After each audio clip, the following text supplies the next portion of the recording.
ទោះបីជាយ៉ាងណាក៏ដោយយើងមើលឃើញថាទីផ្សារទាំងមូលហាក់បីជាកំពុងរងចាំទៅលើទិន្នន័យធំរបស់សហរដ្ឋអាមេរិកដែលនឹងចេញផ្សាយនៅក្នុងថ្ងៃសុក្រនេះតែម្ដងគឺតាក់ទងនឹងទិន្នន័យ Non-Farm Payroll និងទិន្នន័យ Unemployment Rate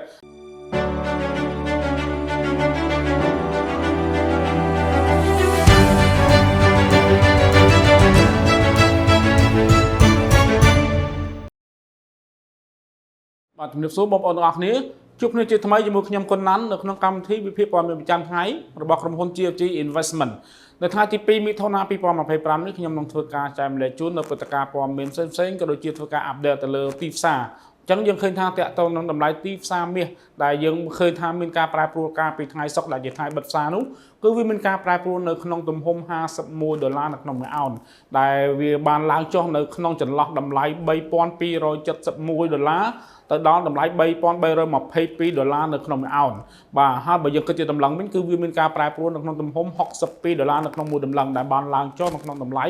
$3940ទៅ$4002នៅក្នុងមួយតម្លឹងអញ្ចឹងយើងឃើញថាតាក់ទងទៅនឹងថ្ងៃសុក្រគឺហាក់បីជាមិនមានព័ត៌មានអីដែលកើតឡើងដែលធ្វើទីផ្សារនោះវាមានការប្រែប្រួលខ្លាំងក្លានោះទេដែលវាមានការប្រែប្រួលទៅតាមលំហូរនៃការ trading ក៏ដូចជានៅការវិនិយោគនៅក្នុងទីផ្សារនេះទាំងមូលតែម្ដងបាទដោយឡែកសម្រាប់នៅក្នុងថ្ងៃច័ន្ទនេះដែលជាថ្ង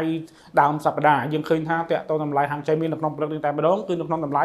$3308នៅក្នុងមួយអោនដែលស្មើនឹង$3985នៅក្នុងមួយតម្លឹងអញ្ចឹងសម្រាប់ព័ត៌មានដែលបានធ្វើឲ្យទីផ្សារមានការប្រែប្រួលពេញមួយសប្តាហ៍តែម្ដងដែលយើងលើកឡើងពីសប្តាហ៍មុនយើងមើលឃើញថាហាក់បីជាមិនមានព័ត៌មានធំដុំដែលបានកើតឡើងដែលធ្វើតម្លៃហាងចៃមានការប្រែប្រួលខ្លាំងនោះទេដល់ហើយយើងអាចសូមធ្វើការរំលឹកបន្តិចតាក់ទងទៅនឹងព្រឹត្តិការណ៍ព័ត៌មានដែលបានកើតឡើងកាលពីសប្តាហ៍មុនគឺនៅក្នុងពាក់កណ្ដាលសប្តាហ៍គឺយើងមានលេចលឺព័ត៌មានមួយដែលតាក់ទងនឹងសេចក្តីសម្រេចរបស់តុលាការដែលទទួលបន្ទុកខាងផ្នែកពាណិជ្ជកម្មអន្តរជាតិរបស់សហរដ្ឋអាមេរិកបានចេញសេចក្តីសម្រេចថាលោក Donald Trump គឺបានប្រើប្រាស់សិទ្ធិអំណាចលើសព្រំដែនកំណត់ដែលលោកបានអនុវត្តគោលនយោបាយពន្ធគយរបស់លោកដែលជាប្រការមួយធ្វើឲ្យមានបញ្ហានៅក្នុងការធ្វើពាណិជ្ជកម្មលើពិភពលោកប៉ុន្តែមិនយូរប្រហែលក្រោយមកក៏លោក Donald Trump ក៏បានសុំធ្វើការតវ៉ាក៏ដូចជាសុំធ្វើការពន្យានៅក្នុងការសម្រេចទៅល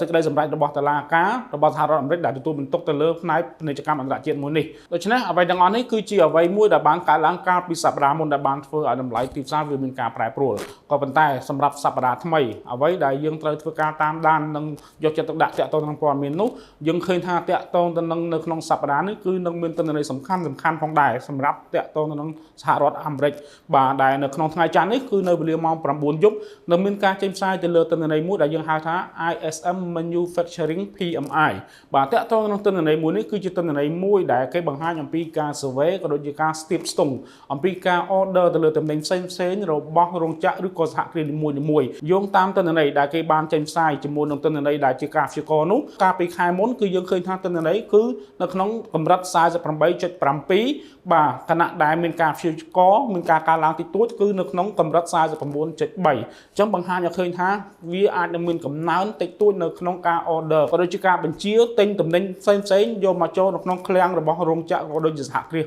នីមួយៗអញ្ចឹងបើបែបនោះមែនបើសិនជាការឡើងដោយអ្វីដែលគេបានព្យាករណ៍ពិតមែននោះវាបង្ហាញអំពីការមានកំណើនទៅលើការ order ទៅលើទំនិញផ្សេងៗដែលបង្ហាញអំពីកំណើនសេដ្ឋកិច្ចក៏ប៉ុន្តែទោះបីយ៉ាងណាក៏ដោយវាគ្រាន់តែជាមួយផ្នែកតូចដែលគេមើលឃើញក៏ដូចជាគេយកមកធ្វើការព្យាករណ៍នៅក្នុងខាងផ្នែកសេដ្ឋកិច្ចតែប៉ុណ្ណោះអញ្ចឹងបើសិនជាយើងតាមដាននៅក្នុងពេលវេលាម៉ោង9យប់នេះបើសិនចេញមកចាក់ស្ដែងយ៉ាងណានោះគឺវាអាចនឹងមានផលប៉ះពាល់ទៅដល់តម្លៃទីផ្សារមានន័យថាប្រសិនបើទិន្នន័យចេញមកលើសពីកម្រិត50ឬក៏មានពណ៌បៃតងនោះអញ្ចឹងតម្លៃទីផ្សារគឺជាពិសេសគឺមាសតែម្ដងអាចនឹងមានការធ្លាក់ចុះដោយសារតែគេមើលឃើញថាលុយដុល្លារអាចនឹងមានការកើនឡើងប៉ុន្តែផ្ទុយទៅវិញប្រសិនបើទិន្នន័យចេញមកនៅក្រោមកម្រិត50អញ្ចឹងបញ្ជាក់ឲ្យឃើញថាតាក់ទងនឹងការ order ទំនិញផ្សេងៗរបស់រោងចក្រឬក៏សហគ្រាសផ្សេងៗនឹងមានការធ្លាក់ចុះដូច្នេះវានឹងប៉ះពាល់ទៅដល់ប្រាក់ដុល្លារដែលអាចធ្វើឲ្យប្រាក់ដុល្លារវាមានការធ្លាក់ចុះអញ្ចឹងបើសិនយើងធៀបជាមួយមាសវាអាចនឹងមានការកើនឡើងអញ្ចឹងទោះបីយ៉ាងណាក៏ដោយសម្រាប់ទិន្នន័យនេះសូមបងប្អូនអរគ្នាធ្វើការតាមដានទោះបីជាយ៉ាងណាក៏ដោយយើងមើលឃើញថាទីផ្សារទាំងមូលហាក់បីជាកំពុងរងចាំទៅលើទិន្នន័យធំរបស់សហរដ្ឋអាមេរិកដែលនឹងចេញផ្សាយនៅក្នុងថ្ងៃសុក្រនេះតែម្ដងគឺតាក់ទងនឹងទិន្នន័យ Non-Farm Payroll និងទិន្នន័យ Unemployment Rate ដែលជាទិន្នន័យមួយអាចធ្វើឲ្យទីផ្សារមានការប្រែប្រួលខ្លាំងអញ្ចឹងសូមបងប្អូនទាំងអស់គ្នាធ្វើការតាមដានទាំងអស់គ្នាបាទសម្រាប់ព័ត៌មាននៅក្នុងថ្ងៃនេះមានតែប៉ុណ្ណឹងអរគុណបងប្អូនអតិថិជនទាំងអស់គ្នាដែលបានតាមដានវីដេអូមួយនេះតាំងពីដើមរហូតដល់ចប់បាទសម្រាប់ព័ត៌មានផ្សេងៗក៏ដូចជាតាក់ទងនឹងចំណេះដឹងនៅក្នុងការវិនិយោគលើទីផ្សារមួយនេះសូមកុំភ្លេចចំណាយពេល5នាទីជួបជាមួយនឹងខ្ញុំគុណណាន់បាទសូមអរគុណសូមជម្រាបលា